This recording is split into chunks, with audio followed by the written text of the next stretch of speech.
Chris Mackowski of Emerging Civil War. I've been exploring Gettysburg with Sue Boardman, Gettysburg Guide, author extraordinaire, formerly with the Gettysburg Foundation. You're enjoying retirement now, though, correct? Sort of, although I seem to be failing at it.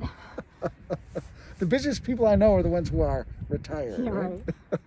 So, as we've been exploring today, and I'm sorry that folks at home have not been able to go from spot to spot with us, because I have had a tremendous amount of fun listening to Sue tell stories. And, you know, every little bump, every little knoll, every little monument has some great, fantastic story. So I first want to just urge folks, when you come to Gettysburg, if you have the privilege to go out with Sue, fantastic. But Sue, you've also talked about just the value of going out with a guide in general and how that can enhance the experience. You want to talk about that just a little bit? Sure do. I got 150 plus colleagues, and every one of us have gone through the labor, but I will tell you, every one of us have come here because we have the passion for this place. So chances are you're not going to get a historic recitation like you had in high school. You're going to get a real story. So I do encourage you, especially because it's such a vast place and it's kind of confusing when you follow the road network. It can be a little rough. So to maximize your experience here, I do encourage you to get a guide. You go over to the visitor center, walk up to the counter, or you can do it ahead of time online. And, you know, it's one thing to try to cram in 3 days or 3+ days worth of experience in just a couple hours, but a guide can really help focus that and take you to places that you're particularly interested or that you speak to your particular interests. It's absolutely true. If you get in that car and you say you're from Virginia, guaranteed you're going to know what your fellow statesmen did here. Now, you have been a guide here for 20 years. We talked earlier today about how you fell in love with a particular unit and that brought you here. Tell me a little bit about the process of like what it took you to become a guide. Yeah, that was an eye-opener. So guides don't get to go to college and major in guiding. It's very much a self-motivated instruction. So it takes quite a few years. Most guides will tell you anywhere from 5 to 10 years of intense independent study to become a guide. That's the easy part. Then you come here, you register to take the test.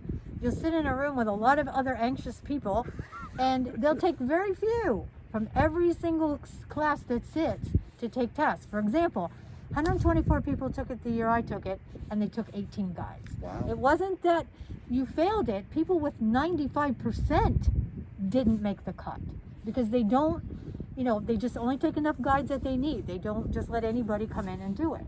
So once you pass the written test, you have to sit and get interviewed to find out if you're capable of interacting with people.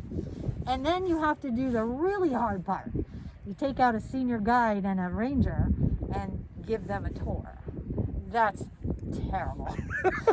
I took nursing boards that seemed like a cakewalk next to that. That was very, very nerve-wracking. But every one of us in the ranks earned the right to be here, and we're proud, but we're also more than anxious and willing to share what we know with people who come. One of the things that I think has been extraordinary as we've walked around, I mentioned, you know, Sue has a story for everything. Like I can do that at Spotsylvania where there are 8 monuments. You know? Here at Gettysburg where there are, you know, just, you probably know the exact number off the top of your head. But... No, nobody seems Okay, to. nobody seems to. Some floating number around 1,200.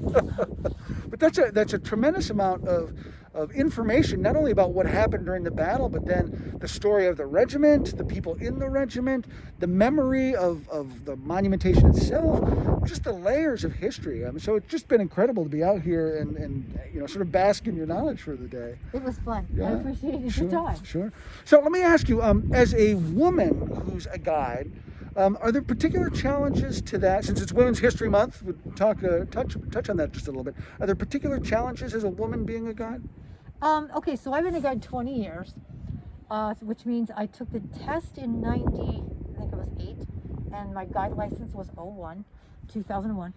And fortunately for me, women had paved the way before me. The first female guide in the ranks was 1968. Now that seems pretty late considering there were guides since the war ended, and government guides, or people tested to be guides, starting in 1915. But it was always thought to be the purview of men. I mean, what could women know about military history?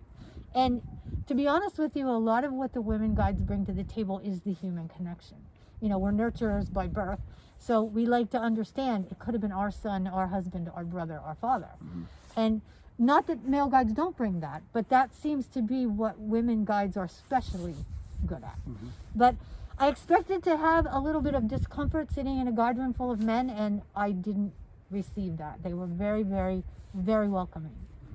And I've got to imagine, as the demographics of battlefield visitors have changed over the years, where you've got more families, you've got more women who come, you're able to kind of connect in a sort of a fundamentally different way, I suspect. It's true. Yeah. And it's kind of fun. It's a fun challenge because, as you say, usually, pretty often it's the guy who's the buff, but not always.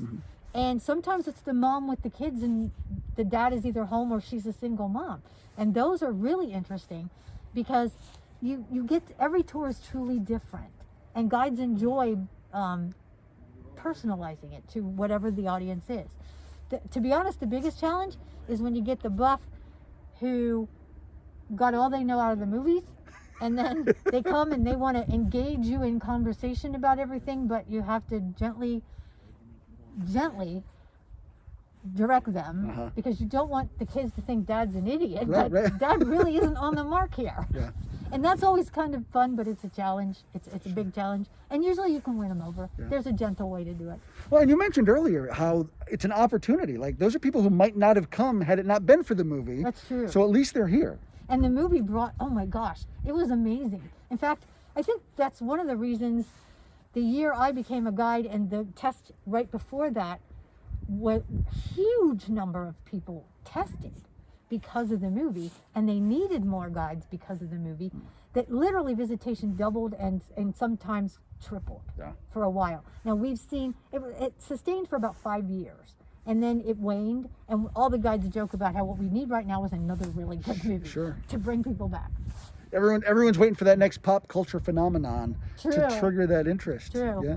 So briefly before we wrap up, I just want you to talk about your Cyclorama book, which is how I became a Sue Boardman fanboy. You and Chris Brenneman co-authored a beautiful full-color book that talks about the history of the Cyclorama. Tell us a little bit about that. All right. So opportunity is everything. And when you're here as a guide, opportunities tend to be thrown in front of you, and you can take them or leave it. So when I became a guide in 2001, the new general management plan under Dr. Latcher had just been put out there that he wanted to rehab the field, but he also wanted to build a new museum. And they allowed an opportunity for a guide to sit on the design team, to be the liaison, to kind of keep the guide force apprised of what the project was doing. Well, a lot of guides didn't really want to spend that much time doing that because they were here to do this. And I actually thought it was kind of fascinating because I love the history of the park as much as the battle history. So without knowing what I was getting into, I agreed. Wow, was that awesome? It was incredible. Talk about a way to put your stamp on something, though. I know. So to have the ringside seat. But then when the conservation of the cyclorama was underway, the one missing link was the historian part. They had all the textile conservators, all the the chemistry knowledge, but they lacked the historic part where, for example, you're working away and you're trying to design the platform, and it's like, okay, how far apart was the viewer on the platform to the canvas to achieve the 3D effect? How high was the platform? From where was this, that, all these kind of questions.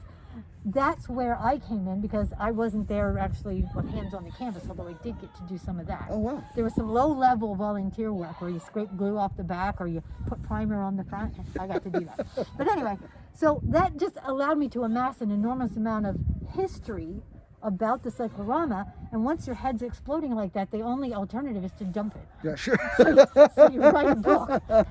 You know what I'm saying? So that was one of those life-changing things for me that it's just, wow, I lucky. I landed in Gettysburg at the most perfect time to watch the battlefield rehabilitate, to watch the new visitor center be built, to see that cyclorama come back to life. I could not have asked for more. It was amazing. So looking forward, what's next for you?